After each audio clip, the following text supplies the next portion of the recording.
Yesterday on the show, we spoke about new legislation that is before Parliament. I think it's almost at the third reading stage, being presented by the Stats Minister David Clark, he of the COVID bike rides, which has some statisticians concerned, in fact, not just statisticians, civil rights experts, librarians, all sorts of people, concerned at the potential for political meddling in official data.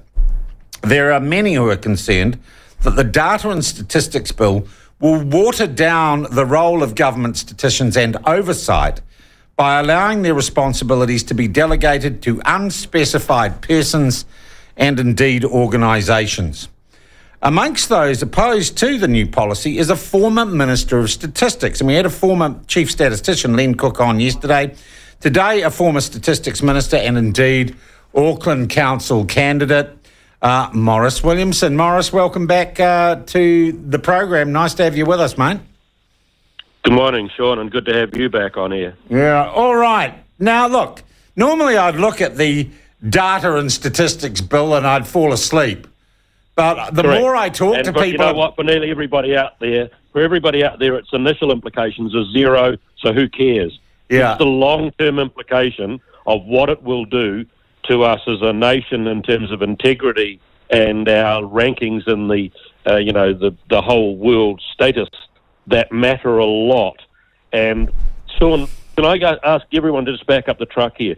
The first question you ever need to do when you're doing legislation is, what is the mischief that I'm trying to cure? Yep. What's wrong with the system at present? And David Clark has never spelt this out. We're trying to change the current system, and then a minister should say, and that's because at present you can't do this, it stops you doing that. I've heard no reasoning for why you would do this.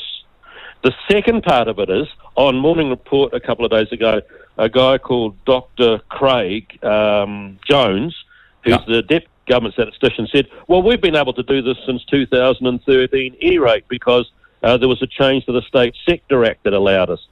Well, then why are you doing this if you've been allowed to do it at any rate? Yeah. Give us, and as I said, normally this would send me to sleep. It seems the more people I talk to who know about this, there are really serious concerns.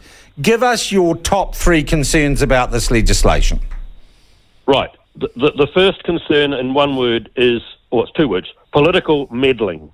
What I experienced, I was the longest-serving Minister of Statistics ever, 15 years, and I can tell you lots of ministers that were quite concerned about their portfolio and upcoming announcements, be it GDP or be it the Household Labour Force Survey or what was the CPI going to come out at, would be quite regularly pressuring, can we get the government statistician to give us an indication as to what's going on here so we can get ready for it all? And the answer is no. They're completely independent. You're not allowed to know. It's against the law for you to know. And you can't even try to politicise it. One of the ones that I think's been raised recently is Michael Cullen tried to get the government statistician to take tobacco pricing out of the CPI calculation because they were putting all these increased taxes on tobacco and it would make the CPI look bad. Now, that is just dreadful for any politician of any party, and they will all do it, to have any say over what our official statistics look like. And the analogy I gave would be, it would be like allowing multiple institutions to print our banknotes. Well, we don't do that. We allow only one, completely independent, completely in charge of the security and the management of the money supply and the printing of banknotes. And that should be the same with official statistics. A government statistician who's independent. There can be no political pressure. It cannot be farmed out to MSD doing the social statistics and letting Treasury do some of the economic ones and so on. No, it's vital. And if we're going to stay number one in the world for the least corrupt nation on the Transparency International rankings, this will damage us. All right. Do you think the government is of a mind at this late stage with this legislation to address the many concerns that have been raised?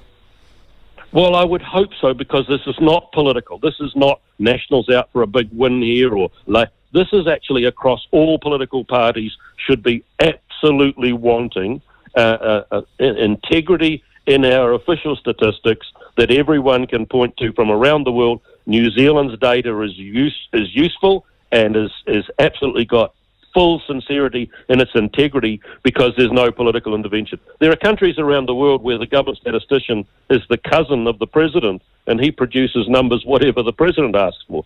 We should not be thinking of that, and I think Geoffrey Palmer's on board on this. Yeah, he is. You've seen the Ombudsman has complained about what this could mean. A whole range of the Transparency International think this is a retrograde step. But what...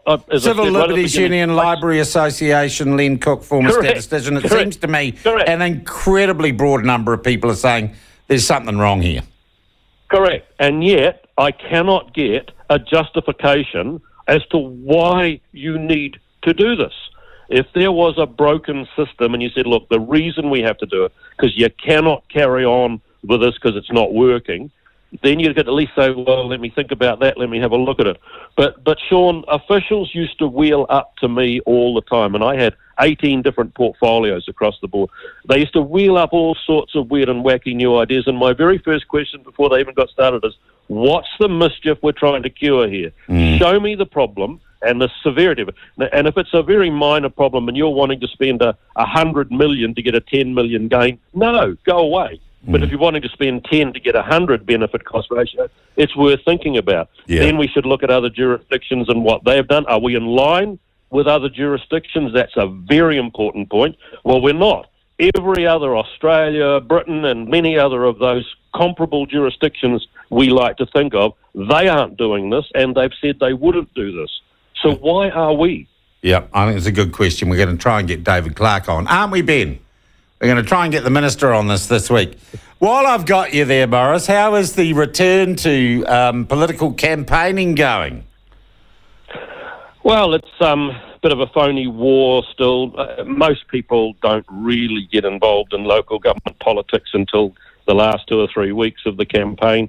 It's hard to get anybody who's busy trying to get to work or trying to keep their business afloat to even think about it. But what I am getting is a huge, huge reaction, Sean, from the vast bulk of it, not just across the Howick ward where I'm standing, about the spending that this council has been involved in, the level of debt that it's in, the amount of, I'll give you a number. They're spending about 1.2, 1.3 million a day in interest costs on their debt, and that's while interest rates are about 1 or 2%. When interest rates go up to 3, 4 and 5, that council could be spending hundreds of millions of dollars a year just on servicing the debt. It keeps announcing more spending every day, but not where it's going to come from other than pulling back on the revenue lever. And I think people in general are just sick of this monopoly supplier of a service, that's the council, who have the ability to charge you whatever they like, that's their rates. We can't stand that when it comes to supermarkets. We don't even think 2 is enough of a breakdown. It's got to be more than a duopoly. But we get to the Monopoly Council, they can send you your rates bill, you either pay it or they can take your house, and they can just spend money willy-nilly and never have a blowtorch of accountability. If I get on that council, my one goal, because I don't want to be on there for a long time, I'm really looking forward to retirement, but I want to get in there and start blowtorching those expenditure numbers which have exploded. I'll just give you one number. Rates. When that super city was formed, we were told it was going to be a big reduction in costs. We were going to get all sorts of efficiency gains, staff rationalisation. 7 going down to 1 was going to be fantastic. Well, the rates for that first year when Auckland Council was in existence for the whole city, 1.9 billion. The rates for the last year just gone 5.3 billion. And by the way, that's a 178% increase, but correct it for inflation. Yeah. It's still a 155% increase in what they're taking in rates over and above inflation.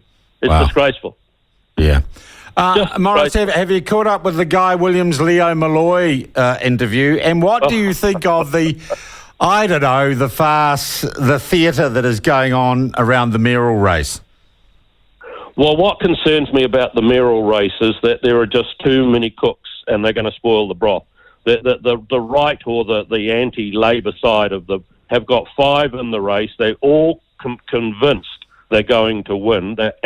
Whenever I've talked to either of those 5 that are in the race, they're all convinced they're going to win. And they're not, of course. And I think because of the splitting of the vote, it will almost certainly see Efeso Collins go through as the mayor. But I don't think it helps for somebody to be going on the media with stuff like that. And there's a spin-off article again about Leo, and it's some stuff in there that will not allow him to reach over to women and middle-of-the-road voters. I've talked to people who say, look, just the sheer colourfulness of his campaign is at least a break with the boring traditions of Phil Goff. Well, it is. Well, it is, of course. And so was McGillicuddy Serious. I love that party. It was one of my favourite political parties ever. They had the funniest ads and they stood for a giant leap back and so on. But it doesn't get you elected. Yeah, that's true. That is true. Maurice, thank you very much indeed for joining what I think is a growing chorus against this bill on statistics and data, and let's hope we can turn that particular ship around. Well, thanks for airing it a bit, because it needs a bit of sunlight on it. Yeah. Maurice Williamson there, he is, of course, former Minister of Stats, 15 years, that's a long time and a boring job. And, of course, he's standing for the Howick Ward for the Auckland City Council. And good on him for getting back into it.